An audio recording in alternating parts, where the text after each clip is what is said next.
you. Thank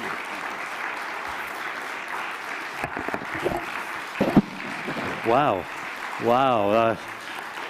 Much better than losing the Powerball by 2 last night, but no, this is really an incredible honor. I want to thank you so very much. It's a career honor and privilege, especially to receiving it from an organization that's so very close to my heart. In receiving an award, it's always a good idea to give thanks to the people who are responsible for it and made it happen. To my rock, my North Star, my wife of 40 years, Barbara, my wonderful children, all of the fantastic mentors, colleagues, partners from multiple specialties, and especially to all the patients who enabled me to serve them. And it's truly been a team career for me, and I thank everyone for that. I would like to say that special thanks goes to John Kaufman, who's a good friend and has helped me throughout my life and career in ways that I've not yet been able to reciprocate. But after that introduction, John, I owe you more gratitude than before. Thank you.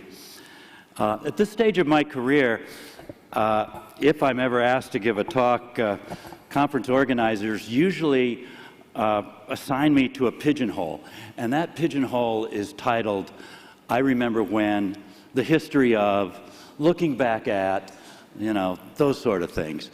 But I sort of thought today, and thinking about my remarks, I felt it necessary not to cement my irrelevance in front of all of you, but rather to look forward and cast thoughts into the future, to explore some of our shared challenges, opportunities, and responsibilities.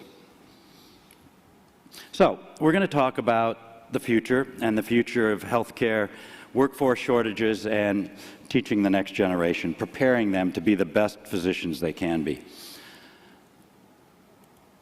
Well, one thing that's certainly changed since I was a trainee is the emergence of big data into healthcare. It's irrefutable that the impact of big data on how we're going to practice in the future is, I mean, it's inevitable. Now, I would have to say that many times this quote by T.S. Eliot aptly captures my relationship to big data, in that hell is a place where nothing connects. And in reality, sometimes we all feel that with big data.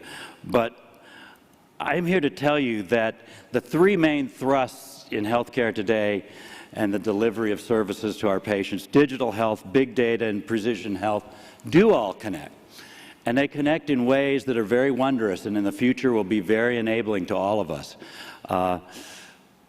It sometimes can be confusing, it's certainly complicated, but I think it is the future, and it's a good future. Why? Well, the emergence of data has allowed us to ask certain questions we could never ask before. Before, we dealt with isolated data, oftentimes qualitative, and then we have complex network data, but now we're into complex computational data, and that allows us to do all sorts of things that are going to be really valuable in the future. So whether it's deep phenotyping or predictive complex disease risks, this is all going to be part of our palette in the future. Multi-omics with a large number of cohorts is going to allow us to really predict what patients need to be on guard against, what they need to be screened for, et cetera. And mapping genetic overlap between different diseases will certainly help allow us to understand better shared pathogenic elements and comorbidity risk. Here's just an example of a genetic overlap between stroke and related vascular diseases. And again, all of this is literally on the threshold of becoming very real and very relevant. Here's another one that just looks at age-related psychiatric diseases and other brain disorders. And this is something that, if you're not investing in big data now, whether it's bioinformatics, biostatistics as an institution of higher learning, you're really going to soon be irrelevant. Now, here comes the hard part. How do we take all of this, and I certainly just gave you a brief snippet of an introduction, and drive it into routine clinical practice? That's a big challenge. Well, I think as you're well aware, we're going to need cognitive support. And some of this support is going to come because we don't have bandwidth. Our limits of humans to really understand how all this big data fits together. We have limited individual expertise, limited ability to really do objective decision making when faced with all of these new data sets. I think that this is something that really, when we talk about machine learning and AI, that this is going to be really the element that allows us to really realize the potential. So it is not just a cliche, but is really something functional for our patients. And obviously, oftentimes the news gets ahead of itself and gets ahead of us, certainly, but as you can see throughout the years, there's been a lot of interest in AI and deep learning. But I think, again, now, it takes oftentimes a few laps around the park before you really can get traction on a certain initiative, and this is something that is really growing right now. I'm sure it affects all of you. This is the CEO of Kaiser Permanente, who said, "I don't think any physician today should be practicing without artificial intelligence assisting in their practice. It's just impossible otherwise to pick up on patterns, to pick up on trends, to really monitor care." Wow, that's pretty, that's out there, I kind of like this quote because it really, to me, helps me understand where the value is. This is from a former Nobel laureate. "One thing a person cannot do, no matter how rigorous his analysis or heroic his analysis or heroic his imagination, is to draw up a list of things that would never occur to him or her." Now now I can understand that, and I'm faced with this all the time. Examples, you're well familiar with them, whether it's pathology, radiology, dermatology, ophthalmology. We're just saying large-scale training sets are being used to really scale the potential for AI and machine learning to benefit patients. And again, the reason this is happening is because the cost of computing is just dropping through the floor. So all of this is now made possible because everything is a lot more economic than it used to be. And people realize that. This is just a projection of the health AI market size, and you can see dramatic growth.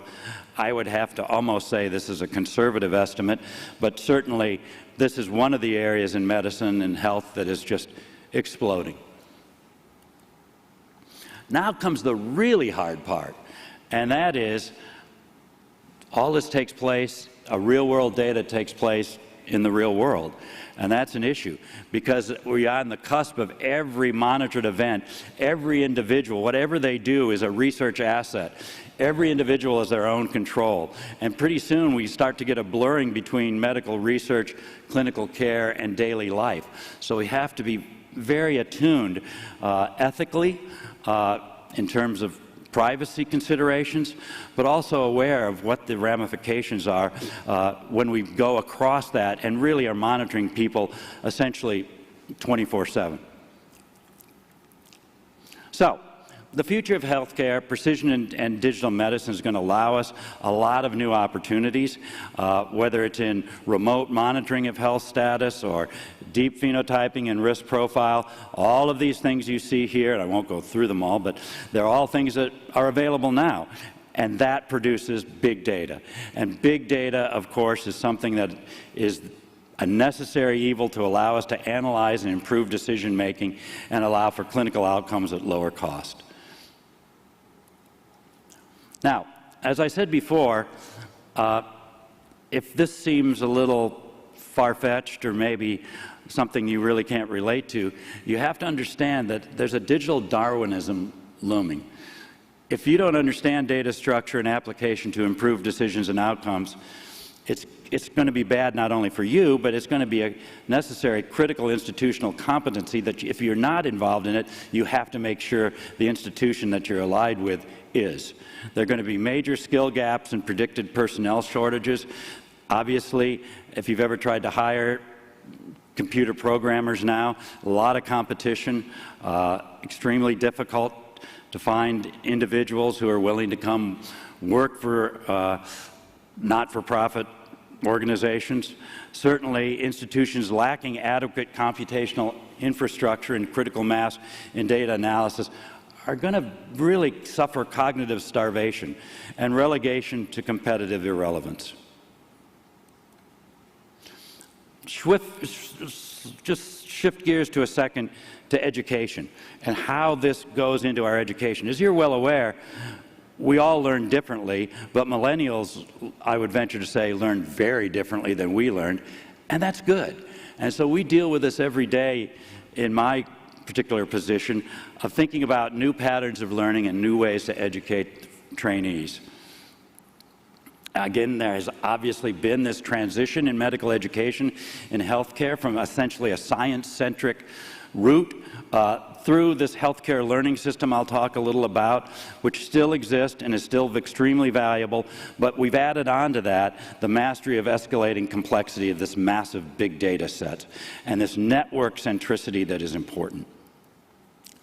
So for our students, obviously, and trainees as well as us, it just applies as equally to continuing medical education for all of us. We're faced with a data deluge. We understand our cognitive bandwidth limits. We're going to need help and decision support in many of our actions. I know John probably knows this fellow. When I was in college, Noam Chomsky was at BU, I think, and he's a linguist and very, very prominent. He's now at the University of Arizona, go figure, I don't know why, but he said this a year or so ago, if you're teaching today what you were 5 years ago, either the field is dead or you are. And, you know, I think it's moving fast, and we all have to realize that. So going forward, what I think about in terms of our programs that we offer is an emphasis on knowledge capture and curation, meaning a shift from teaching students to distinguish between information and knowledge, to stress knowledge capture and curation, not information retention. Obviously, we used to do a lot of memorization. Google's changed all that. We're all aware of it. But this really needs to be, I think, embedded in curricula today. We have to have a deep understanding of probabilistic reasoning, understanding probabilities and communicating and applying them meaningfully. This is incredibly important to the students of the future. Collaboration with and management of AI applications. We now have a required, it's just a course, but a course in AI machine learning for medical students. We just started it. We also, and I'll refer to it later, starting a medical school, international medical school at the University of Western Australia, where we've had the opportunity to completely redevelop a curriculum. If you're not involved in this, but you can certainly remember the days when you were in medical school and the curriculum was so demi-fossilized that no one could kind of get anything new in because everyone was shrieking that they would lose their teaching time and funds associated with it. But this gives us the opportunity to really understand what students really need to be competitive and to be, I think, 21st century clinicians. And of course, always with an eye towards cultivation of empathy and compassion for our patients. So there's a lot out there written about this. You can see, if you're interested, all of these roundtable discussions and workshops, surveys, et cetera, about the so-called learning healthcare system. What it essentially means is going from something that's qualitative with descriptive information of unknown or variable quality and provenance to something that's very quantitative and of known provenance and validity, going from a complex ecosystem of largely unstructured, unconnected data sources to an evolving interconnected network of data sources for robust decisions and better care. This is the classic sort of virtuous cycle of the learning healthcare system. Actual diagram was made from the University of Pittsburgh, but it's supposed to be something that reinforces itself. You invest in the clinical practice income into the academic enterprise. This fuels increased research, productivity, tech transfer, leverage to external support, which drives stature, profile, visibility for the clinical and research enterprises, which then draws increased patient referrals, clinical faculty quality, and overall success. So, You may call this, could go bidirectionally if you want, gyra back and forth, but this is meant to reinforce one after the other. And this is what I think is the ultimate goal, no matter what sort of technology or what sort of big data we're going to be presented with.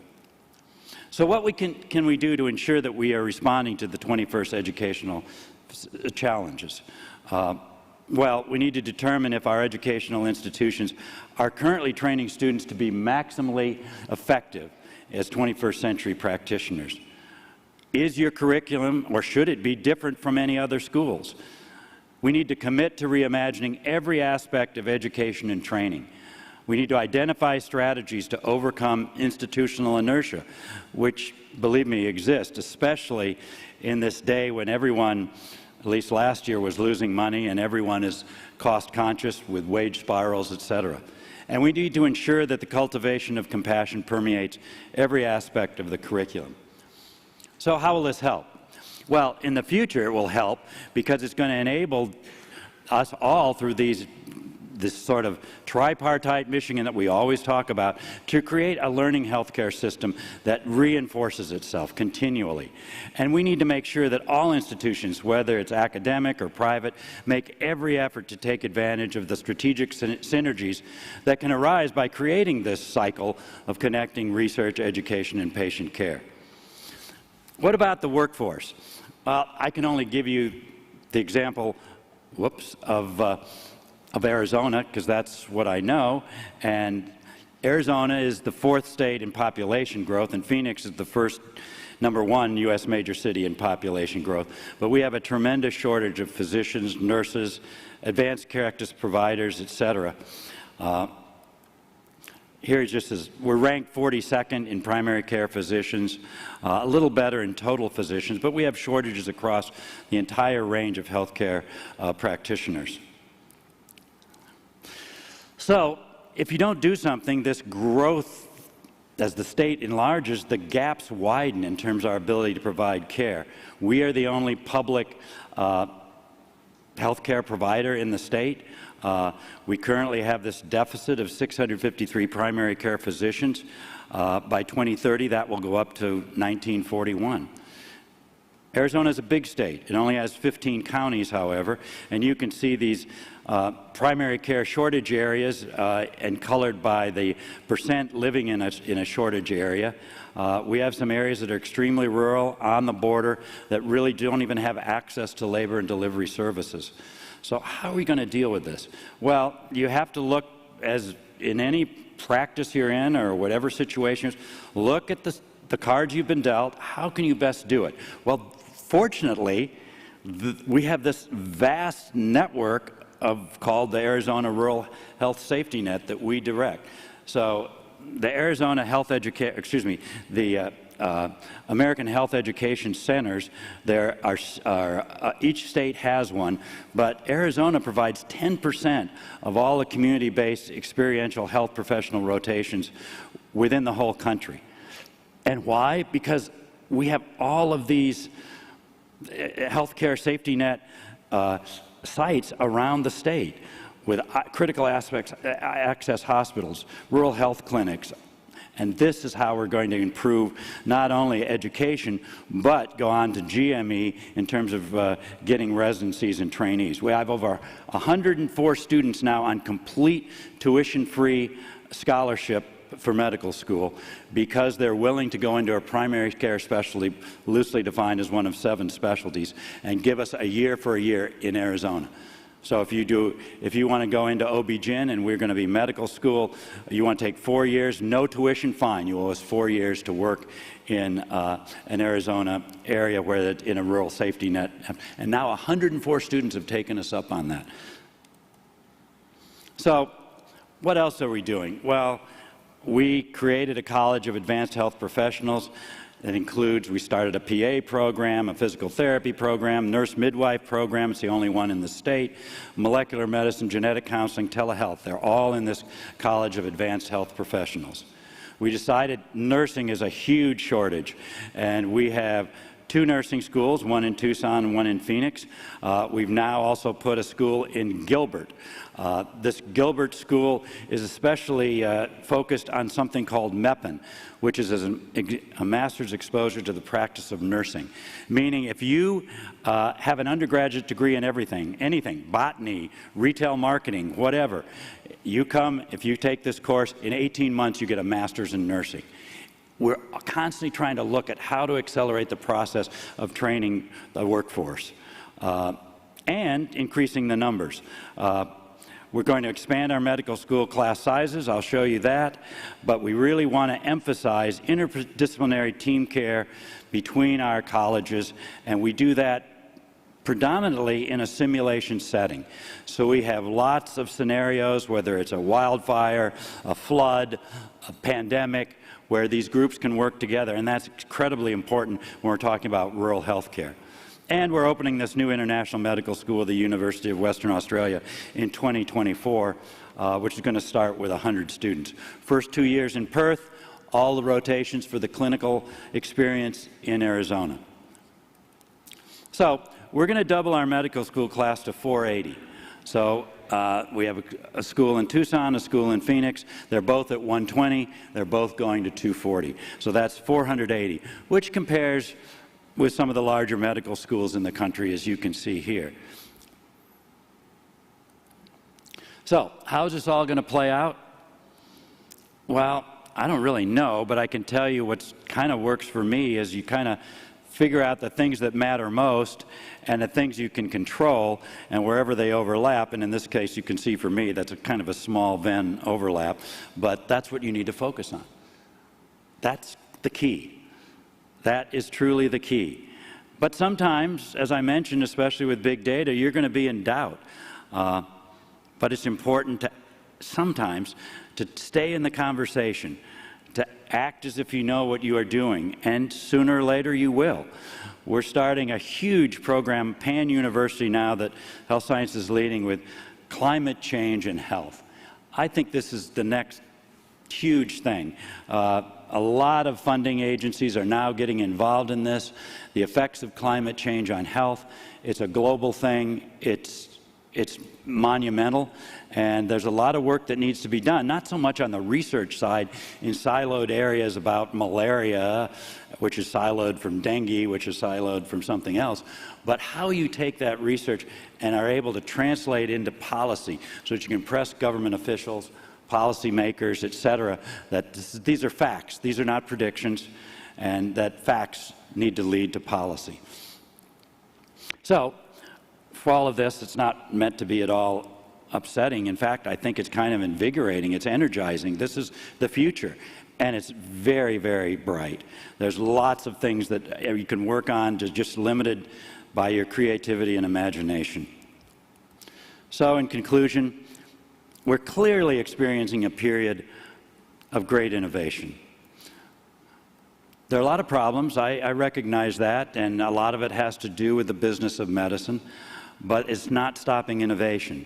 These opportunities are going to continue to grow with advances that promise to impact clinical practice and transform medicine and medical education. Please be aware, the pace of change is increasingly rapid. You will be exposed here at VIVA, I'm sure, to things that you've never been exposed to or heard of, because stuff is changing at a very rapid tempo. Creative thinking outside the box is critically essential.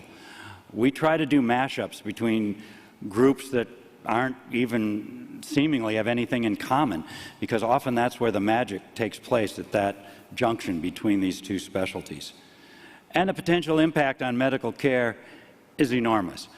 Witness COVID-19 and what's happening with telehealth now. I mean, who knows how long the reimbursement is going to be equal between telehealth, virtual, and face-to-face, but while it is, that's clearly a cheaper way to do business than for hospitals and care providers than face-to-face meetings.